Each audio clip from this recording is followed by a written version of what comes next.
दैनिक सारोमतच्या सुवर्ण महोत्सवी वर्षानिमित्त उद्योग मंथन परिषदेमध्ये डॉक्टर सुजय विखे पाटील यांनी आपले परखड मत व्यक्त केले आहे। यानंतर आजच्या कार्यक्रमासाठी उपस्थित असलेले अनंत अमुची ध्येयशक्ती आणि अनंत अमुची आशा या व्यक्तीप्रमाणे आदरणीय सन्माननीय डॉक्टर सुजय दादा विखे पाटील यांचा सन्मान सारोमत परिवाराच्या वतीने या ठिकाणी होतो। हा सन्मान करण्यासाठी सारोमत देशदूत वृत्तपत्र समूहाचे संचालक तथा सीईओ सुनीलजी ठाकूर साहेब आपल्याला मी विनंती करतोय आपल्या शुभ हस्ते आपण आदरणीय सुजय दादांचा सन्मान या ठिकाणी करावा अशी आपल्याला विनंती आहे।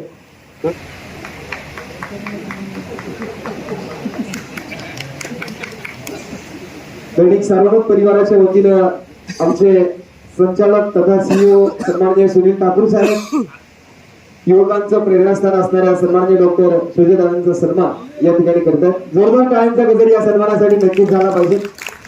अनंत अमुची ध्येयशक्ती आणि अनंत अमुची आशा या उक्तीप्रमाणे वेळात वेळ काढून सारोमतच्या या अमृत महोत्सवानिमित्तानं उद्योग मंथन परिषदेसाठी आदरणीय डॉक्टर सुजय दादा विखे पाटील या ठिकाणी उपस्थित राहिलेत। आपलं मनापासून स्वागत आणि कृतज्ञता या निमित्तानं या ठिकाणी व्यक्त करतो आहोत। मनपूर्वक स्वागत आहे। धन्यवाद। दैनिक सारोमतच्या सुवर्ण महोत्सवानिमित्त आयोजित असलेल्या उद्योग मंथन परिषद व विशेषांक प्रकाशनाच्या या कार्यक्रमाला व्यासपीठावर उपस्थित असलेले सारोमतचे सर्व सन्माननीय साडासाहेब, माननीय श्री भाऊसाहेबजी कांबळे साहेब, माननीय निर्मळ साहेब, माननीय काळे साहेब, आमचे सारोमतचे अहिल्यानगरचे संपादक आमचे मित्र माननीय आनंदजी पाटील साहेब, आपल्या श्रीरामपूर येथील सारोमतचे संपादक माननीय अशोकरावजी गाडेकर, समोर उपस्थित असलेले सर्व सन्माननीय पत्रकार, आलेले सर्व सन्माननीय ग्रामस्थ, विविध पक्षाचे सर्व सन्माननीय पदाधिकारी आणि मित्रांनो, सर्वात प्रथम मी सारडा साहेबांचे मनापासून आभार व्यक्त करतो की त्यांनी या उद्योग मंथन परिषदेचं आयोजन या श्रीरामपूर शहरामध्ये केलं आणि त्यासाठी मला त्यांनी निमंत्रित केलं। सारोमतचं एक आपलं वेगळं वलय या अहिल्यानगर शहरामध्ये राहिलेलं आहे। आपण जेव्हा इतर वर्तमानपत्र वाचतो, बरेचसे वर्तमानपत्र हे देशामध्ये काय चालू आहे, विश्वामध्ये काय चालू आहे, महाराष्ट्रामध्ये काय चालू आहे, इतर राज्यांमध्ये काय चालू आहे आणि मग जिल्ह्यामध्ये काय चालू आहे आणि मग एक वेगळा अंक असतो नगरसाठी। पण सारोमत हे एकमेव वर्तमानपत्र आहे की ज्यांनी आपल्या सुरुवातीपासून तर आज तगायत जिल्ह्यासाठी विशिष्ट पत्रिका काढून आपल्या जिल्ह्यामध्ये काय चालू आहे, आपल्या गावांमध्ये काय चालू आहे, आपल्या गल्लींमध्ये काय चालू आहे, कोणत्या गल्लीमध्ये बिबटे जाऊन आले, कोणत्या गल्लीमध्ये बिबटे दिसले, कुठे काय हल्ले झाले, कुठे काय ड्रग्ज सापडले, कुठे घोटाळे झाले आणि एक निर्भीड पत्रकारितेचं नाव म्हणजे सारोमत, ज्यांनी प्रत्येक समाजामध्ये एक अभूतपूर्व अशी जनजागृती। या पेपरचं वैशिष्ट्य असं आहे की माणूस सकाळी उठल्यावर एखादा बीपीचा माणूस असेल, डायबिटीसचा माणूस असेल, तो इन्सुलिन घ्यायचा विसरत पण सारोमत वाचायला विसरत नाही। तो बीपीची गोळी घ्यायचं विसरत पण सारोमत मुळे बीपी वाढल्यानंतर तो गोळी घ्यायला त्याला आठवतं, असेही लोक आहेत। आणि म्हणून सारोमत हे मला माहित आहे आता आजचा काळ काय आहे, आजचा काळ अत्यंत आधुनिकीकरण कडे वळालेला आहे। लोक रील्स पाहतात, सोशल मीडियावर आपलं मत बनवतात, पण ग्रामपंचायत आणि आमदार आणि खासदार बदलण्याची क्षमता सारोमत मध्ये मी पाहिलेली आहे की दिलेली बातमी ही या विशेषतः राहताड, श्रीरामपूर, राहुरी, संगमनेर काही ठराविक तालुक्यांमध्ये या पत्रकारितेने अतिशय अद्भुत काम। पत्रकारिता ही फार जबाबदारी पूर्वक आपल्याला पार पाडावी लागते.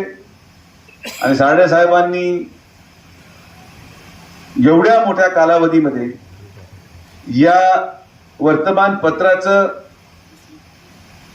नाव, या वर्तमानपत्राची इमेज तशीच कायम ठेवली, याबद्दल मला विशेष अभिमान आहे.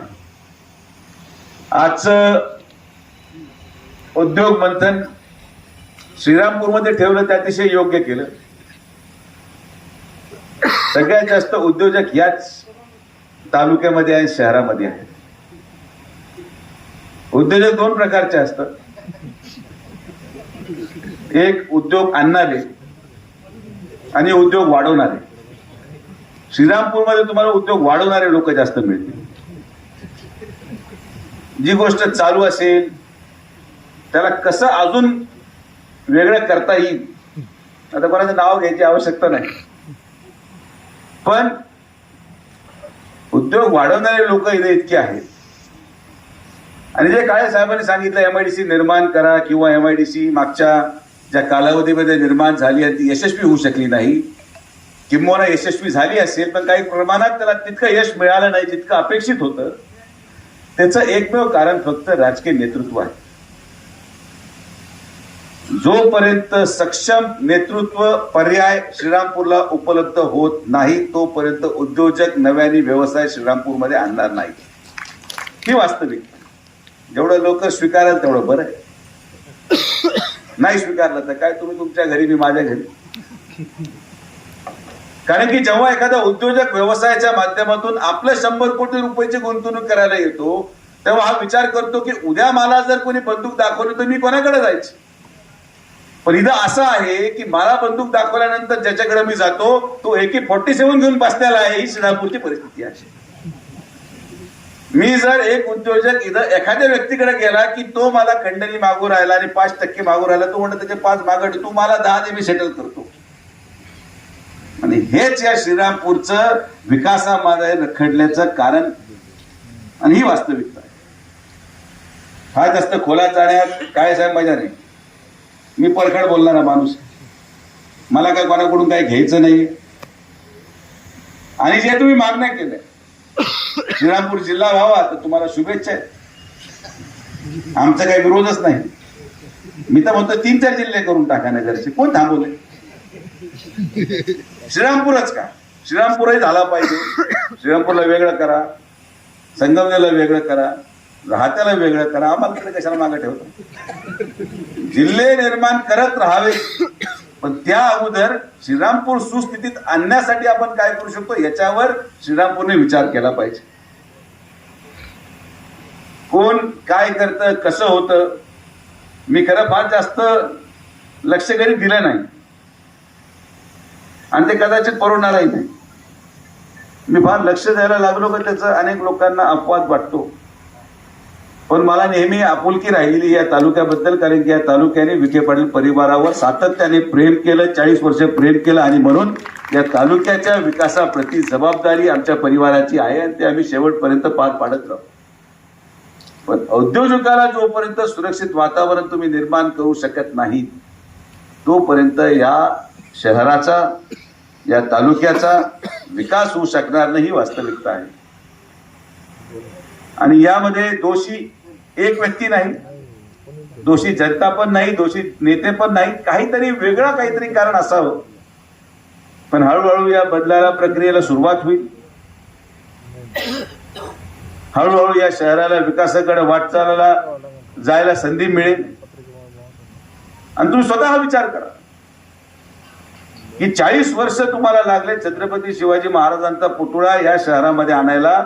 माझ्या कानावर आल्यावर मी 3 महिन्यात तो उभा करून टाकलं. माझ्याकडं वेळ नाही. एखाद्या रखडलेल्या प्रश्नावर वर्षानुवर्ष काढायचे, एखाद्या रखडलेल्या प्रश्नावर वर्षानुवर्ष घालायचे, त्याच्यावर मतं मागायचे, त्याच्यावर निवडून यायचं आणि आश्वासनाचं राजकारण हे माझ्या पुस्तकात नाहीये. आणि ज्या दिवशी आश्वासनाचं राजकारण या अहिल्यानगर जिल्ह्याच्या बाहेर हद्दपार होईल, माझा आवाज दाबायचा प्रयत्न केला, हा तुमचा दोष आहे साहेब. लाईट मी खरं बोलल्यावर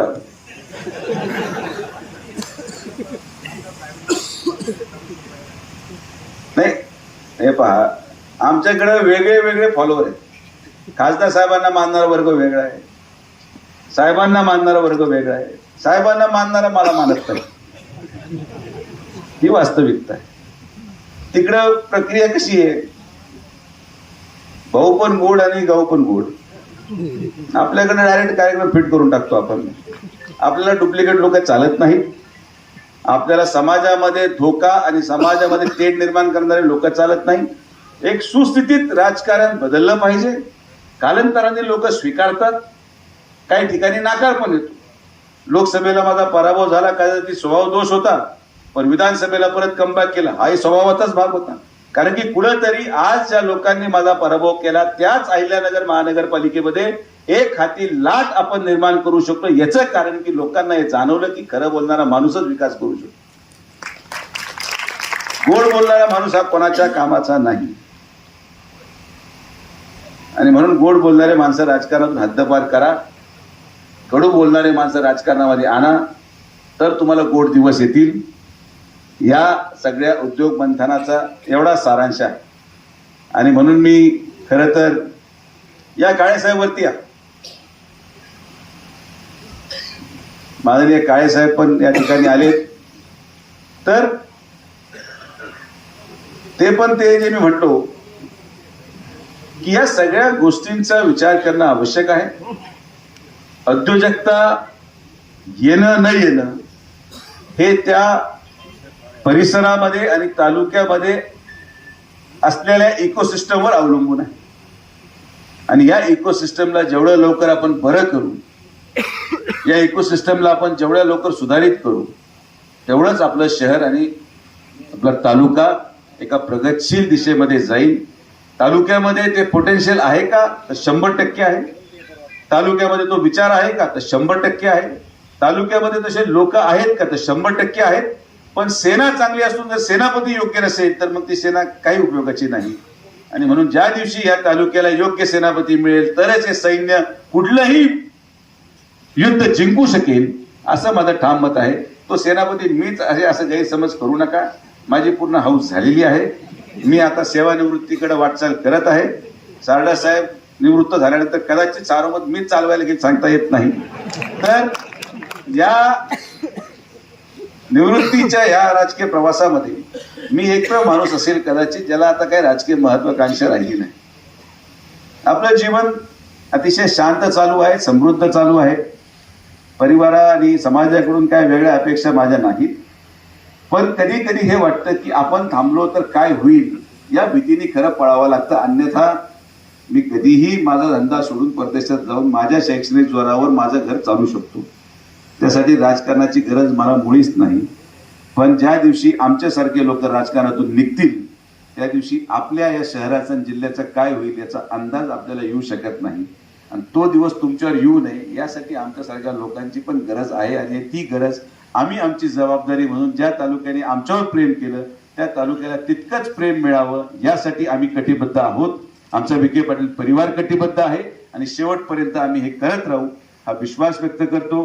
परत एकदा सारडा साहेबांनी आणि आमच्या पाटील साहेबांनी आम्हाला या ठिकाणी निमंत्रित केलं त्याबद्दल तुमचे मनापासून आभार. आणि जेवढे उद्योजक या ठिकाणी आज ज्यांनी आपलं मनोगत व्यक्त केलं, तर कांक्रिया हा मुलगा याचं इंडस्ट्री पाहिलेली आहे, जे कृषी आणि ॲग्रोटेक प्रोडक्ट मी त्यांच्याकडून ते डम्पिंग देतो विकत. तर सर्वसामान्य एका कोपरगाव सारख्या जागेमध्ये एवढं मोठा उद्योग निर्माण होऊ शकतं हे खरंच एक आश्चर्याची गोष्ट आहे. निर्मळ साहेबांच्याबद्दल काही सांगायची आवश्यकता नाही. त्यांनी जे काही साम्राज्य उभं केलंय ते तुमच्या डोळ्यापुढे आहे. कदाचित आमच्यापेक्षा जास्त फायद्याचे ते ठरले. ते राजकारणात आले नाही. तुम्ही राजकारणात आले असते तर तुमची पण माझ्यासारखीच परिस्थिती झाली असते. तुम्ही चांगल्या धंद्याला लागलेला आहात, चांगला धंदा करा. ग्रामपंचायत सुद्धा पुढे घेऊ नका, माझी विनंती आहे तुम्हाला. मला काहीतरी धंदा पाणी शोधून द्या, तुमच्यासारखाच आम्ही काहीतरी चांगली कंपनी उभी करू. कारण की हे राजकारण आता ज्या पद्धतीने मी पाहतोय हे अशक्य होत चाललेलं आहे. लोकांच्या अपेक्षा आणि आकांक्षा पूर्ण होऊ शकत नाहीत. आणि मग अशी काय साहेब तुम्ही म्हटले की दत्तक घ्या. आता पोटाचं जन्माला आलेलं पोरग सुद्धा बापाचं ऐकत, दत्तक कधी ऐकायचं हा विचार तुम्ही केला पाहिजे. आणि त्यामुळं आता दत्तकही नको काही नको, मलाच कुणीतरी दत्तक घेऊन टाका, मला काही कोणाला दत्तक घ्यायचं नाहीये हा निर्णय मी घेतलेला आहे. आणि त्यामुळे तुम्ही बालक तत्वही नको आणि दत्तकही नको. मी आता माझ्या रस्त्याला एकदम शांत चित्ताने जीवन जगतोय. हे पहा, बायकोला वेळ देऊ शकतो, पोरांना वेळ देऊ शकतो, माझा मुलगा मला ओळखायला लागला की माझा बाप कोण आहे. याच्यापेक्षा जास्त आनंद काय आहे?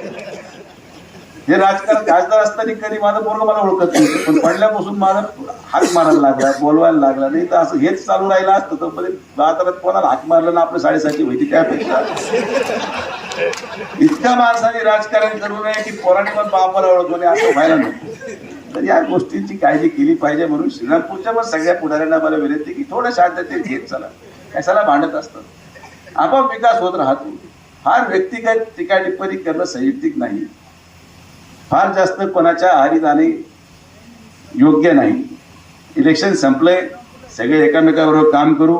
जर शहराने नगराध्यक्ष काँग्रेसचं निवडून दिला असेल तर शहराच्या विकासासाठी जो काही प्रयत्न आणि जी काही मदत श्रीरामपूरच्या नगराध्यक्ष आणि नगरपालिकेला लागेल ते आम्ही करणार आहोत.